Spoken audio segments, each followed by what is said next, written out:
Merci pour la conférence, Monsieur Jacob. Oui. C'était pour vous parler dans l'ouvrage. À un moment, la jeune fille que vous dépeignez sous les traits d'une fille voilée, à un moment est impliquée dans une affaire avec Bruce Toussaint, Ah oui, oui, Bruce, d'accord. et l'association SOS Palestine. Oui. C'était une histoire vraie ou c'était totalement inventé? Non, j'ai voulu montrer comment, parce que Bruce Toussaint dirigeait la matinale de Canal+ il y a quelques années. Et le seul, et en général, quand ils invitent quelqu'un dans la matinale, ils l'invitent pour 10 minutes. Le seul personnage qu'ils ont invité pendant 1h30, qui était là du début jusqu'à la fin, c'est-à-dire de 7h jusqu'à la fin, bon, à 9h je crois. À l'époque, moi j'enregistrais sur magnétoscope les émissions, et je les passais comme ça rapidement pour voir, parce que je ne suis pas là le matin, et donc pour regarder ce qui se passait. Le seul personnage qui a été reçu pendant toute la durée de l'émission, c'est-à-dire minimum 1h30, c'était BHL, de son retour d'un voyage aux États-Unis. Et donc, bon, j'ai imaginé la chose suivante. Comment décrédibiliser des militantes pro-palestiniennes? Et donc, j'ai imaginé que BHL appelle Bruce Toussaint et lui dit, voilà, tu sais, il y a un groupe... en général, vous savez, les sionistes sont très malins. Hein. Ils parlent toujours de la paix, etc. Ils disent... Il y a des groupes qui mettent la paix en danger, qui appellent à la violence, etc. Et donc, et puis il invite évidemment à sa résidence de Marrakech. Bon, mais moi, c'est un peu le délire du romancier. Mais j'imagine que dans la réalité, on n'est pas loin de la réalité. Et donc, comment on va essayer de décrédibiliser ce groupe de femmes qui luttent pour la création de SOS Palestine. Je ne sais pas si j'ai répondu à votre question. Elle a vraiment existé, l'association? L'association Oui, SOS Palestine, oui. elle a vraiment existé? D'accord, parce que je n'entends pas. Bonsoir Monsieur Jacob. Donc, j'ai commencé à lire le fameux livre dont vous avez parlé, hein, donc, sur le Mossad. Il y a aussi une petite particularité. Il y a peut-être des gens qui ont adhéré et puis à la fin, donc... ils n'ont pas trop aimé. Mais ce que je trouve un peu désolant, c'est que vous avez parlé justement des gens qui ont connu les nouveaux arrivants, les nouveaux colons dont on parle aujourd'hui. Mais je trouve un peu dommage, et je rejoins un petit peu, c'est qu'on a beaucoup oublié le massacre de Sabra et Shatila, qui est un moment très fort. Et malheureusement, je vois que personne n'en parle et c'est très oublié. Et en même temps, j'aimerais savoir qu'au niveau de l'idée sioniste, tous ces Palestiniens qui sont partis, et j'espère un jour qu'ils retourneront chez eux, parce que c'est chez eux quand même, est-ce que vous pensez qu'un jour, peut-être, ces gens-là retourneront? Avec ces Saïans, bien sûr, au pouvoir. Hein. Moi, si vous voulez une opinion personnelle, moi, je vois l'aboutissement du conflit comme un État unique. Ça veut dire qu'il n'y aura jamais une Palestine en Cisjordanie. Ça, c'est même pas la peine. C'est une fiction que l'autorité palestinienne qui collabore avec Israël maintient avec l'aide des Occidentaux. Voilà. C'est pour ça que, sinon, Mahmoud Abbas ne serait pas reçu par Hollande, Obama, etc. Donc, il joue le jeu d'Israël et donc il a des avantages. Il passe pour un chef d'État alors qu'il n'est rien du tout. Enfin, voilà, il n'est même pas un chaouch. Bon. Et donc, s'il avait vraiment un minimum de dignité, il démissionnerait et laisserait Israël occuper toute la Cisjordanie, devenir le vrai occupant. Mais je sais, enfin moi personnellement, je pense que l'histoire condamnera l'État sioniste. Enfin, bon, de quelle manière, sous quelle forme, selon quelle modalité, je ne sais pas. Mais c'est un État qui n'a pas d'avenir. Vous savez, l'histoire, c'est pas 10 ans. L'histoire se fait en décennies, en siècles. Et donc, moi, je pense que cet État n'a aucun avenir dans cette région-là. Et finalement, les Palestiniens et les Juifs qui resteront, parce que vous savez, il y a beaucoup d'Israéliens qui préparent déjà leur départ. Il y a 100 000 Israéliens qui ont pris un passeport allemand ou polonais. Parce que l'Allemagne et la Pologne ont offert leur nationalité aux Juifs qui avaient une origine allemande ou polonaise. Or, il y a beaucoup de... Et cette classe moyenne supérieure a déjà un passeport en poche. Donc, elle se dit, un jour, peut-être, je serai obligé de partir. Et donc, il y aura, à ce moment-là, l'État qui viendra, avec des soubresauts probablement violents, etc., sera un État de tous les citoyens, mais probablement à dominante palestinienne ou dominante arabe.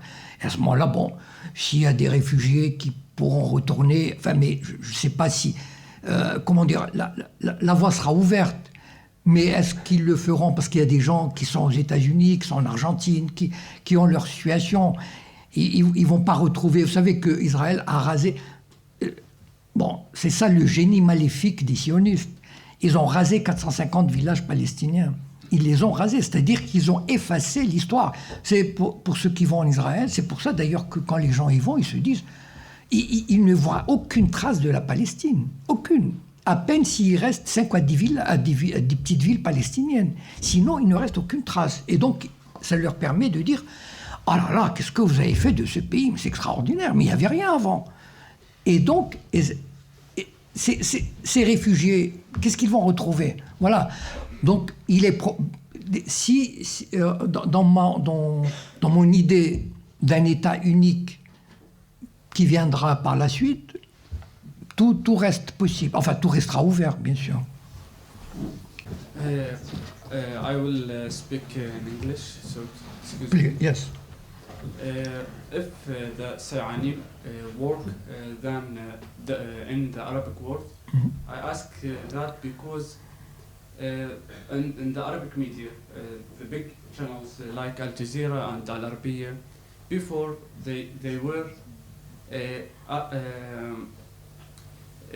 say the occupation Israeli, but now all the Arabic channels changed the state of Israel.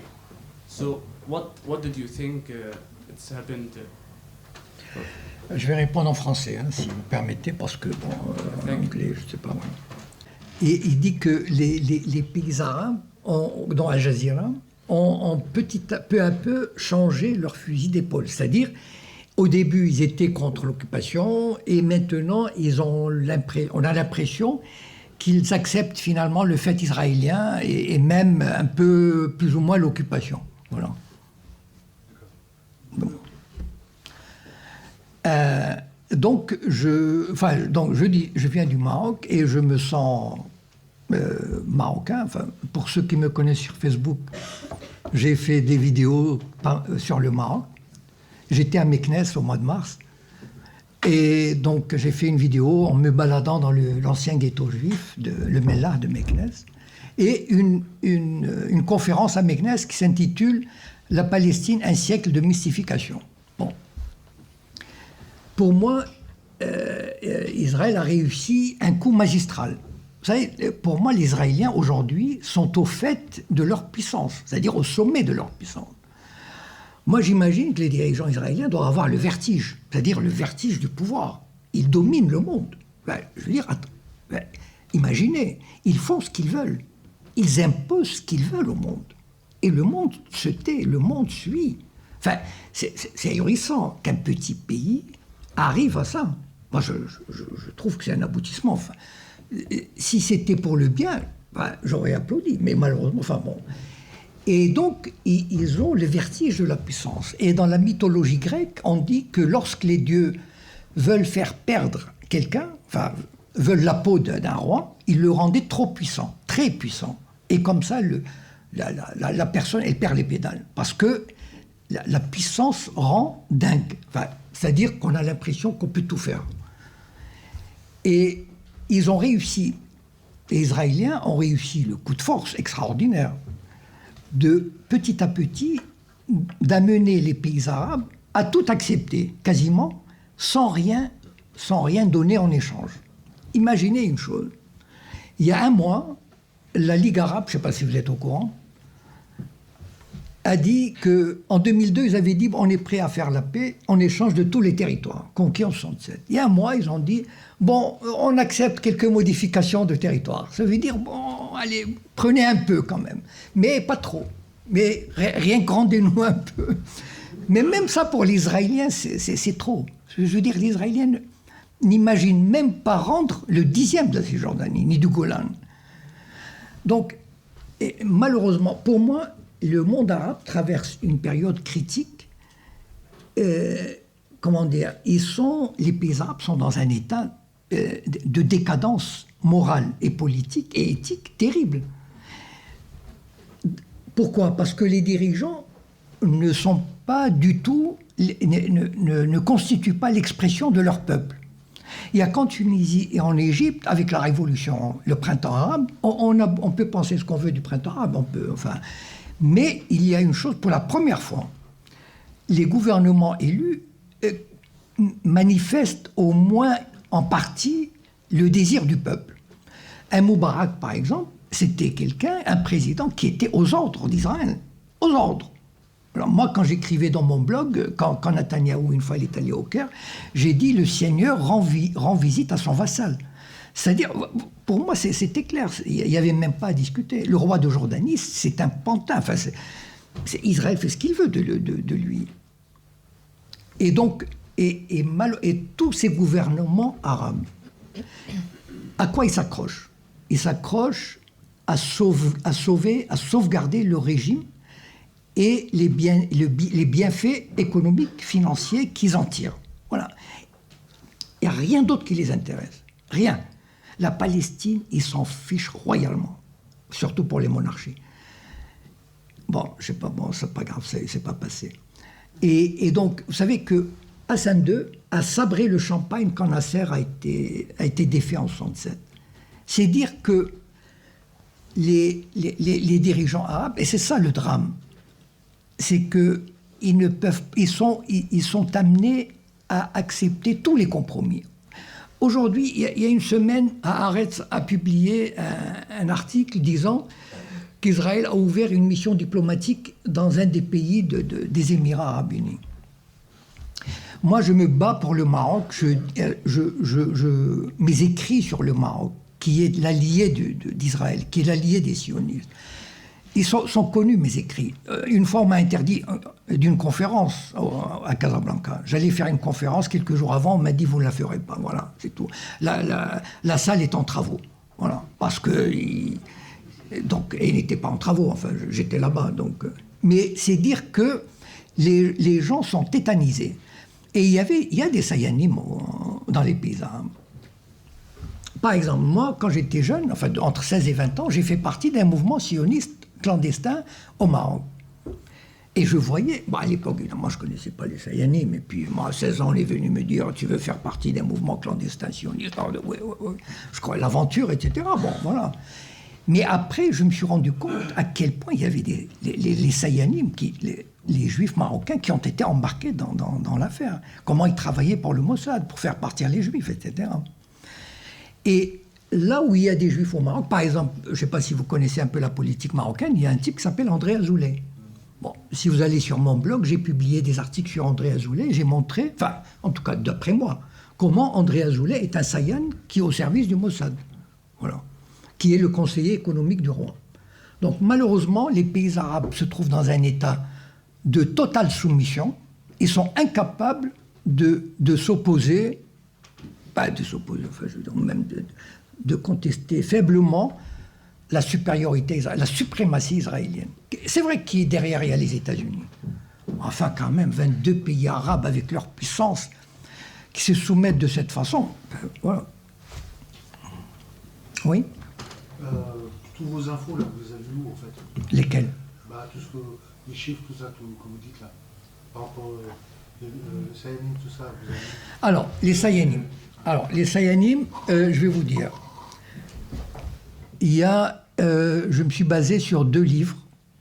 Il y a Victor Ostrovsky, qui a été un agent du Mossad, et qui s'est réfugié au Canada, et qui a écrit un livre, qui s'appelle, je crois, moi, agent du Mossad, quelque chose comme ça, et qui a raconté sa formation, etc., et qui a raconté l'histoire de l'Irak. Et c'est lui qui a donné les chiffres approximatifs des Sayanim à Londres et dans le monde. Voilà. Et puis, il y a aussi Gordon Thomas, que j'ai cité tout à l'heure. Victor Ostrovsky racontait l'anecdote suivante. je ne sais pas si vous avez entendu parler de Mordechai Vanunu. Bon, Mordechai Vanunu était un Marocain, un juif marocain, immigré en Israël, qui a travaillé dans la centrale nucléaire de Dimona. Bon. Et c'était, enfin je veux dire, c'est quelqu'un qui a développé un autodidacte en philosophie. Et il a pris des photographies, enfin secrètement, bien sûr, et il les a données, ou il les a envoyées à un journal britannique. Mais c'est un détail, je ne sais pas comment. Et puis il s'est enfui d'Israël, est allé en Australie, et pour la première fois envoyé des preuves matérielles, c'est-à-dire des photos de l'intérieur de la centrale nucléaire de Dimona. Et donc, le journal a fait venir Mordechai Vanunu à Londres et l'a mis dans un hôtel, secrètement. Voilà la force du Mossad et des Sayanim. Le Mossad a mobilisé 3000 Sayanim. Ils ont quadrillé toute la ville de Londres et ils ont appelé, chacun avait 20 à 30 hôtels à appeler, disant voilà, je suis de la famille d'un monsieur, il est comme ci, il est comme ça, je dois... Enfin bon, en tout cas, ils ont inventé un truc et ils ont fini par le trouver. Et à l'époque, il avait dit, il y avait 3000 Sayanim qui ont fait cette opération. Et ils ont fini par le trouver, ils lui ont envoyé une très jolie nana qui se fait passer pour une touriste, et l'a emmené à Londres, et là il a été kidnappé, mis dans un cargo, et embarqué en Israël où il a été condamné, etc. etc. Donc, en général, quand je dis des chiffres, c'est que je les ai tirés de mes lectures, d'auteurs, voilà. Le gars du Mossad qui parle. Pardon ? Le gars du Mossad qui parle. Oui, c'est quelqu'un qui a quitté le Mossad. Et c'est quelqu'un qui a risqué sa vie. C'est-à-dire parce que non seulement il a risqué sa vie, mais le Mossad et les organisations juives canadiennes ont tout fait pour faire interdire le livre. Voilà. Et ça n'a pas marché. Ça a donné au contraire, ça a donné une grande notoriété au livre et à son auteur. Voilà. Mais c'est très rare qu'un agent... Enfin, bon, en tout cas, c'est arrivé, voilà. Bonjour. Bonjour. Je voulais savoir ce que vous pensez de l'émergence de la Chine et de la position d'Israël, du coup, par rapport à un pays où les Sayanim sont peut-être moins présents ou moins culturellement implantés. En Chine ? Ouais. Enfin, Chine et pays asiatiques où l'histoire de la Shoah, où la présence juive est peut-être moins importante. Alors, vous savez déjà qu'il y a une reconstitution de communautés juives en Chine. Bon, ça, il faut le savoir. Je veux dire, moi, je suis l'actualité et je sais que maintenant, à Shanghai, il y a au moins une communauté de quelques centaines. Donc, des hommes d'affaires, etc. Bon. Et certainement, on va les engager comme des Sayanim. Bon, peut-être au début, juste pour les affaires, pour les sociétés, etc. Je veux dire, ce qu'on peut tirer, on va le tirer. Bon, il n'y aura probablement pas une influence politique, ni diplomatique, mais ça peut toujours servir au niveau du commerce. Peut-être ça a un lien. Vous savez qu'entre la Chine et Israël, il y a des liens très, très solides qui sont établis. Parce que, il ne faut pas se leurrer, le régime communiste chinois, bon, il n'a de communiste que le nom. Il n'est progressiste que de nom. Donc, il a un intérêt à collaborer avec Israël, c'est-à-dire au niveau de la sécurité. Vous savez qu'Israël, au niveau de la sécurité, c'est un des meilleurs au monde. Donc, il collabore, militairement parlant, il y a une collaboration très forte. Parce que les Chinois sont des gens pragmatiques. En général, les relations étatiques, vous savez, quelqu'un avait dit, en droit international, enfin, dans les relations entre États, on n'a pas d'amis, on n'a que des intérêts. Donc, voilà, il faut pas rêver. Les Chinois ne vont pas verser une goutte, une larme pour les Palestiniens. Voilà. Donc, il y a des relations d'intérêt très fortes. Et, en tout cas, de ce que je sais, enfin, il y a pas longtemps, le Premier ministre ou le président, ou Pérez, était là-bas en Chine. Donc, c'est vraiment un pays qui proportionnellement, développe des relations très fortes. Et ce n'est pas parce qu'il est communiste qu'il va se méfier d'Israël. Maintenant, ceci étant dit, question Sayanim, en tout cas, ces juifs qui sont, il y a quelques centaines, ils peuvent toujours rendre des services, je ne sais pas, d'information, ça, c'est toujours utile d'avoir quelqu'un sur place, etc. Ma vraie question, en fait, c'est est-ce qu'en Oui. Chine, plus tard, on pourra retrouver la même structure qu'on a actuellement aux États-Unis, par exemple, ou dans les pays d'Europe avec le temps? Est-ce qu'il peut y avoir un quadrillage aussi important dans la structure politique chinoise, en fait? Ah, d'accord. Excusez-moi. Il est probable que la Chine finira par évoluer vers ce schéma, mais moins vite que l'URSS. L'URSS a payé un prix très fort à ce libéralisme, qui ne lui a pas apporté grand-chose finalement. Mais pour moi, en tout cas, l'Amérique a failli faire main basse sur la Russie, avec cette histoire de démocratisation, etc. Mais les Chinois sont plus pragmatiques et plus malins. Donc, ils retardent le moment où ils lâcheront peu à peu du lest. Mais c'est quand même un pays où on ne peut pas le comparer à ce que c'était le communisme de Mao Tse-tung. Enfin, ça n'a rien à voir. Il faut vraiment être un opposant, et encore l'opposant, bon, il est mis sous résidence surveillée, etc. Enfin bon, c'est pas le goulag. Vous savez, en Chine, dans les années 60 et 70, on envoyait des millions de gens faire des travaux dans la campagne pour les rééduquer. Bon, on n'en est plus là, quand même. Donc, puis avec les Chinois voyagent beaucoup à l'étranger, ce qui n'existait pas, par exemple, au temps du communisme. Et donc, par la force des choses, c'est un pays qui s'ouvre et qui rend sa société beaucoup plus ouverte, par la force des choses. Oui, bonjour. Bonjour. Non, de ce côté. Ah oui. Bonjour, bonsoir. J'aimerais savoir le jeu des services secrets français, historiquement, quoi, vis-à-vis des Sayanim. Si vous voulez en dire quelque chose. Oui. Les services secrets français obéissent à l'idéologie politique, à la ligne politique des gouvernants. Et autant que je sache, Israël a toujours été l'allié de la France. La France et Israël ont toujours été des alliés même très très proches. C'est quand même la France qui a donné la bombe nucléaire à Israël. Bon. C'est Shimon Peres, dans les années 50, qui avait son bureau au ministère des Finances, au ministère de la Défense à Paris. Il avait son propre bureau. Donc les liens, c'est Israël qui a participé avec la France et l'Angleterre à la campagne tripartite du Sinaï en 1956.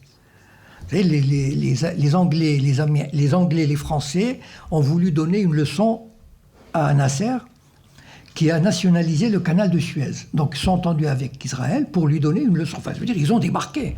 Vous imaginez, il y avait des paras français et anglais ont débarqué à Port Saïd. Et les Israéliens ont attaqué par le Sinaï. Donc c'était une opération concertée. Moi, je pars de la constatation suivante, qui va nous amener au service secret. C'est qu'Israël est un pion extraordinairement important pour l'Occident. Et c'est pour ça d'ailleurs qu'on lui donne cette liberté de manœuvre. C'est un chien de garde qui a une valeur extraordinaire. C'est-à-dire que n'importe quel pays arabe qui ose relever la tête dans cette région, il est remis en bon ordre. Voilà. On lui tape dessus, comme Nasser, comme n'importe quel pays. Et donc, le monde arabe qui, dans les années 50 et 60, aspirait à l'union, vous ne pouvez pas vous imaginer comment le monde arabe, et c'était arabe dans les années 50 et 60, aspirait à devenir des sociétés laïques, progressistes, parlementaires, etc., etc. Et c'est l'Occident qui ne voulait pas de ça. L'Occident a tout fait pour éliminer tous les régimes progressistes et favoriser les dictatures.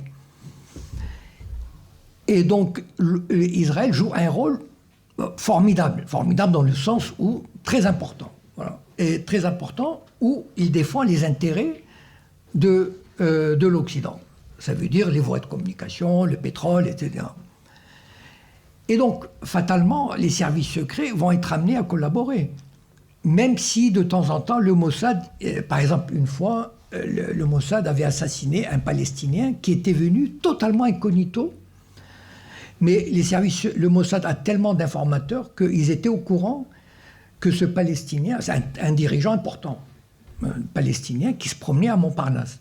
Il sortait parce qu'on lui a dit Voilà, tu es ici incognito, il y a vraiment... Enfin, quasiment les personnes qui savent que tu es là, qui tu es, se comptent sur les doigts d'une main. Eh ben, le Mossad le savait et ils l'ont assassiné. Bon, les services secrets français étaient en colère. Mais en même temps, bon, voilà, ils sont quasiment obligés de collaborer. Donc, grosso modo, ils collaborent parce qu'ils poursuivent les mêmes objectifs. C'est une question c'est pas nécessairement des atomes crochus, mais ils appartiennent au même monde, ils appartiennent à la même mouvance et sont des alliés. Donc, ils collaborent. Voilà. Même si parfois il y a des grincements dedans, parce que le Mossad ne doit pas être un partenaire facile à vivre. Bonjour à vous deux. Je voulais savoir, vous aviez parlé des 100 000 Israéliens qui chaque année demandent un passeport allemand. Pas chaque année, 100 000 ont demandé. Ouais, 100 000 ont demandé. Parce que si chaque année 100 000. Ouais. Est-ce que c'est pas une volonté étatique de rapatrier ses habitants en cas de... Vous parliez tout à l'heure qu'Israël était à son apogée politique. Donc forcément, ils vont décliner. Ah oui. Pour moi, c'est... De toute façon, le déclin... Attendez. Lorsqu'on est au sommet de sa puissance, le déclin a commencé. Pour moi, il suffit de voir de toutes les façons l'image d'Israël, les campagnes de boycott qui sont en marche, même le Parlement européen, même si tout à l'heure il y a une dame qui avait posé une question sur le Parlement européen. Bon, j'étais pas dans le coup, mais je vais quand même répondre. Excusez-moi, je vous laisse terminer votre question et après je répondrai. Oui, donc je me demandais si c'était pas les 100 000 Israéliens qui demandent un passeport, si c'était pas une volonté, on va dire, étatique d'Israël, d'avoir un État, un endroit où se replier en cas de disparition d'Israël. Non, parce que il faut pas oublier une chose, c'est que la société israélienne est une société très ouverte et très démocratique. Voilà. Moi, j'utilise en général un terme pour qualifier la société israélienne, c'est un fascisme démocratique, ou c'est une démocratie fasciste. C'est-à-dire, on est étonné, vous serez étonné de la liberté de dialogue, de débat qui existe dans la société israélienne. Je veux dire, pour une société en guerre, c'est remarquable. Je pense qu'il n'y a pas une société... Ils ont réussi leur coup. Hein. Vous savez, ils sont très forts. Bon, donc, on ne mobilise pas une société pendant presque 65 ans, ou même avant, pour faire la guerre sans une motivation. Et la motivation ne peut pas venir d'un lavage de cerveau. Il faut que le gars sente qu'il est libre, qu'il y a une adhésion. Et il y a une adhésion. Donc, il y a un travail extraordinaire qui est fait au niveau scolaire, etc., au niveau des médias. Mais c'est quand même une société libre. Alors que si on vous suit, je ne suis pas vraiment d'accord. Pourquoi ? Parce que le gouvernement israélien lance des campagnes pour faire revenir les Israéliens. Il y a à peu près 1,5 million qui vivent à l'étranger, principalement aux États-Unis. Et donc, il lance régulièrement des campagnes pour les faire revenir. Les 100 000 qui ont demandé, certainement pas avec l'accord du gouvernement. Certainement pas. Parce que pour lui, pour le gouvernement, pour la société israélienne, c'est dramatique. C'est comme quelqu'un qui annonce qu'il va démissionner, qu'il va rompre le lien. Mais ils peuvent rien faire. Enfin, je veux dire, c'est une société libre et démocratique dans ce sens-là. Vous savez qu'en Afrique du Sud, il y avait une démocratie, mais pour les Blancs. Mais c'était une société démocratique, pour les Blancs. Mais en Israël, c'est la même chose. C'est-à-dire, en dehors des Arabes israéliens, c'est une société vraiment ouverte et démocratique, etc. Et donc, c'est pas du tout pour un repli. C'est même pas... Non, tout à l'heure, quand j'ai dit ils sont à l'apogée, ça veut dire qu'ils n'imaginent même pas qu'ils peuvent un jour être obligés de partir. Ils sont tellement... Au contraire, il y a si vous voyez le film de Oligarchie et le sionisme, il y a un développement du mysticisme. et d'attachement à la terre, à cette terre-là,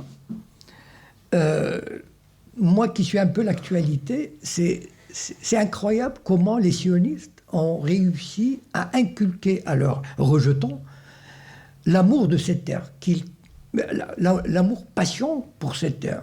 Voilà. Et donc, quelqu'un qui... Vous savez comment on appelle quelqu'un qui monte, enfin qui va en Israël? On dit il monte en Israël. C'est une opération positive. Mais quelqu'un qui s'en va d'Israël pour s'installer aux États-Unis, il dit que c'est quelqu'un qui descend. Ça veut dire c'est vraiment, enfin c'est négatif. Donc je ne peux pas, voilà, je peux pas être d'accord dans ce cas avec vous pour les 100 000. Oui, bonjour. Moi, ma question portait plus par rapport à la situation actuelle, à savoir la déstabilisation qu'il y a dans la sous-région autour d'Israël, notamment en ce qui concerne l'Égypte, les fameux printemps arabes, la Syrie, l'Iran. Je voulais savoir, vous, quelle opinion portez-vous sur la chose? Est-ce que c'est quelque chose, bon, je m'en doute, vous pensez, qui est voulu par Israël? Et surtout, quelle en est la finalité? Et comment vous pensez que ça va se finir, cette histoire? Bon, d'abord, moi, j'ai... contrairement à d'autres, à beaucoup peut-être, moi je considère que le printemps arabe est quelque chose de très positif. Pourquoi? Parce que c'est le début d'un processus qui est totalement nouveau et inconnu dans les pays arabes. À ma connaissance, il n'y a jamais eu des régimes élus démocratiquement. Il n'y a jamais eu une société ouverte sur le plan médiatique. Jamais. Donc, pour la première fois, il y a dans 2 pays, et il y a des gouvernements, il y a des sociétés où il y a des débats, et des sociétés ouvertes. Il y a des sociétés qui ont voté démocratiquement pour un gouvernement à tendance musulmane. J'aime pas le terme islamique parce que je trouve qu'il est introduit par l'Occident pour dénigrer justement ce courant, parce que ce courant lui fait peur. Et donc, pour moi, c'est le début... comment dire, de ces sociétés, le début pour ces sociétés, de reprendre leur destin en main et de rejeter Israël, de rejeter l'État sioniste qui, pour eux, pour l'écrasante majorité des Arabes, l'État d'Israël est un morceau qui est implanté indûment dans leur corps. Même si dans les années, vous savez, dans les années 90, au moment des accords d'Oslo, même la société égyptienne, toutes les sociétés, enfin la plupart des sociétés arabes, ont cru un moment qu'on pouvait finalement, après tout, accepter un État juif, un État d'Israël. Bon, pourquoi pas? Et puis ils se sont rendus compte très vite que ce n'était pas possible. Et aujourd'hui, je crois qu'on ne pourra pas trouver plus de, je ne sais pas, 5% de la population de n'importe quel pays arabe qui accepte au fond de son cœur l'existence d'un État juif. Maintenant, ils sont dans un état de faiblesse chronique. Vous savez, quelqu'un m'a dit il y a quelques jours, oui, mais Morsi, c'est un traître.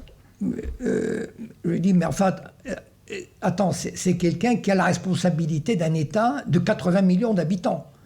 C'est-à-dire, c'est de 80 millions qui veulent, ne serait-ce subvenir à leurs besoins matériels les plus élémentaires, se nourrir, se loger, se soigner. Et quand on sait quels sont les moyens de pression des Occidentaux, le FMI, etc. Prenons le tourisme, par exemple. Le tourisme, il a baissé, mais les sociétés occidentales peuvent faire baisser le tourisme de 30% comme rien. Et après, on dit, ah, le tourisme a baissé. Mais qui me dit que ce n'est pas les sociétés occidentales qui ont fait en sorte de faire baisser le tourisme pour mettre ces pays en crise? Vous voulez savoir, en 1973, il y a eu un cas comme ça. En 1973, l'Assemblée générale des Nations unies a voté la résolution assimilant le sionisme au racisme. Bon. On avait déjà compris à l'époque, mais bon. Et le Mexique a eu le malheur de la voter. Bon, parce que le Mexique se targuait d'avoir une politique étrangère indépendante de l'Amérique. Très bien. Les Sayanim aux États-Unis, qu'est-ce qu'ils ont fait? Ils sont dans les grosses compagnies ils ont réduit le tourisme vers le Mexique de 30 à 40% en quelques semaines. Voilà. C'est-à-dire, ils ont leur catalogue Mexique, ils l'ont soit gommé, soit diminué. Voilà. Et le Mexique s'est retrouvé avec des milliers d'hôtels où il n'y avait pas beaucoup de monde. Le Mexique est revenu sur sa décision, sur son vote. Voilà, donc c'est pour vous dire que ces pays sont soumis, sans qu'on le sache. Évidemment, Obama ne va pas dire comment vous voulez mettre... Écoutez, Morsi, je suis sûr que le gouvernement égyptien actuel et le gouvernement tunisien, leur première préoccupation, une de leurs préoccupations, c'est de rompre tout lien avec Israël. Les frères musulmans ont déclaré vouloir même abroger le traité de paix avec Israël. Mais ils n'ont pas le choix. Je veux dire, il doit y avoir des moyens de pression terribles sur eux. Ça veut dire qu'on peut mettre ces pays à genoux. Mais le gain de ces révolutions, ou de cette islamisation, si vous voulez, ou de ce développement de la religion, de l'islam, ou de cette tendance, ou de cette mouvance, renforce le sentiment anti-israélien.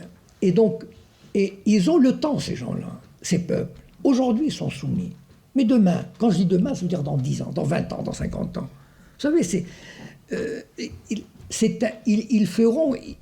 Ils peuvent pas, on ne peut pas imaginer qu'ils vivront sous le joug occidental pendant des siècles. Un jour ou l'autre, ils vont se révolter d'une manière ou d'une autre. Voilà. Et donc, ils récupéreront, où il y aura un Saladin qui viendra, et voilà, et ils récupéreront leur territoire. J'aurais voulu savoir l'idée que vous avez d'Israël avec l'Iran, oui. Et actuellement avec le Hezbollah. Vous savez, en ce moment, c'est le grand terroriste du coin, donc oui. J'aimerais savoir un petit peu ce que vous en pensez. Alors, je ne sais pas si vous avez remarqué, mais depuis 10 ans, l'Iran est sur le point de développer la bombe nucléaire. Je veux dire, dans les mois qui viennent. Alors, je ne sais pas, moi, ça fait 10 ans qu'on nous dit s'ils sont sur le point d'avoir la bombe nucléaire. Depuis 10 ans. Alors, moi, je ne sais pas, mais... Et dans 5 ans, vous allez voir, ils vont nous dire l'Iran est sur le point de développer la bombe nucléaire. Bon, la bombe nucléaire, c'est un... Et là, regardez le travail des Sayanim dans les médias. C'est fabuleux. Vous écoutez n'importe quelle chaîne, n'importe quelle radio, n'importe quelle télévision, on dit toujours, pratiquement, le programme nucléaire controversé. Pourquoi controversé? Pourquoi le programme nucléaire, les dizaines, les centaines de bombes atomiques israéliennes ne sont pas un programme controversé? Jamais. Et donc on finit par faire entrer dans le crâne des gens que c'est vrai, oui, il est controversé. Bon. Pour moi, il y a, ma vision de cette région est la suivante. On a tout fait pour qu'Israël soit la seule puissance régionale. Voilà. On a détruit l'Irak pour ça. L'Égypte a été détruite pour ça. La Syrie, on est en train de la liquider pour ça, parce que il ne faut pas se leurrer. Même si Assad gagne, il régnera sur un pays divisé, un pays affaibli, un pays détruit, etc. Bon, c'était ça le but, finalement, de cette guerre. Parce que si on avait voulu bombarder Assad, on aurait... Vous savez, les Américains n'ont pas besoin de prétexte extraordinaire pour bombarder un pays. Donc, on ne veut pas le bombarder. Si on n'a pas voulu le bombarder, c'est qu'on avait une raison. Donc, on veut l'affaiblir, voilà. Donc, le but, vous savez, dès les années 90, il y a ce qu'on appelle les think tanks, ça veut dire, ces fondations qui réfléchissent sur l'avenir, etc. Souvent, ils disent des choses intéressantes, mais c'est réservé aux spécialistes, mais leurs études sont à la portée d'un certain public. Et déjà, à l'époque, on avait avancé l'idée qu'on devait détruire les pays arabes, les nations arabes, ça veut dire en tant que nation, et les diviser en groupes ethniques. Et c'est ce qu'on a fait en Irak. L'Irak, pour moi, c'est une victoire américaine. Ceux qui disent que ce n'est pas une victoire américaine, pour moi, ils rêvent. Pour moi, c'est une victoire américaine et israélienne absolument extraordinaire. Pourquoi ? On a détruit un pays avancé, un pays laïque, un pays où la femme avait joué son rôle, etc., etc. Un pays fort, un pays puissant, un pays uni, mais qui avait le malheur de vouloir devenir une puissance régionale. Ça, c'est intolérable pour Israël. Il faut, cette région-là, il n'y a que le seul petit pays, enfin petit par la taille, mais immense par sa puissance militaire. Vous savez qu'Israël a reçu son 6e nucléaire, son 6e sous-marin nucléaire de l'Allemagne, à 50% du prix. Capable de la Shoah, vous savez, capable de transporter des dizaines d'ogives nucléaires. Alors imaginez, ils ont 6 sous-marins qui se baladent en mer Méditerranée, en mer Rouge, en océan Indien. Donc ils ont une puissance fabuleuse, mais ce pays, l'Iran, est le dernier à résister. Donc il faut l'affaiblir. Voilà. Il faut lui donner une leçon. Et c'est vrai qu'ils sont en train de l'affaiblir économiquement. Il paraît même que l'embargo commence à toucher même la santé Mais vous savez, Madeleine Albright, il y a une vidéo que j'ai mise sur mon mur il y a quelques jours, où elle disait, le journaliste lui pose la question, quand même 500 000 enfants irakiens morts sous l'embargo pour la démocratie, est-ce que ça vous gêne pas un peu, là? Et là, elle dit, oui, ça me gêne un peu, mais enfin c'était nécessaire. Voilà, 500 000 enfants. C'est ça qui est terrible. Voilà. Et ces pays s'il y avait un vrai tribunal pénal international, mais Bush, Madeleine Albright seraient les premiers à passer devant ce tribunal. Eh bien, 500 000 enfants, ça ne leur fait rien. Et les Iraniens, c'est pareil, il faut les mettre à genoux. Et tout ça pour le bénéfice d'Israël. Ça veut dire qu'il faut qu'Israël soit la seule puissance de cette région. Moi, c'est comme ça que je vois. Vous savez, c'est pas... La bombe, à la limite, la bombe nucléaire, ils s'en fichent. Mais elle leur donne le prétexte d'affaiblir l'Iran économiquement, commercialement. Voilà. Et donc, ça fait pratiquement... l'industrie iranienne diminue. Donc, on affaiblit cet État. Si on a réussi à l'affaiblir, on affaiblirait peut-être le Hezbollah, comme on affaiblit la Syrie. Donc on affaiblirait cet axe. Donc enfin, tout est fait dans ce but-là. Voilà. Tout est fait pour affaiblir tous les ennemis potentiels d'Israël. Il ne resterait que des États soumis qui acceptent la soumission, voilà, qui acceptent de se soumettre, tout simplement, qui acceptent le protectorat, voilà, d'être dans un régime de protectorat. Pour moi, il n'y a pas d'autre vision. La Jordanie, l'Égypte de Moubarak étaient des protectorats. Enfin, voilà, l'Arabie Saoudite, le Qatar, etc. Voilà. Je vous remercie à nos deux intervenants d'avoir participé à la conférence et merci à vous d'être venus.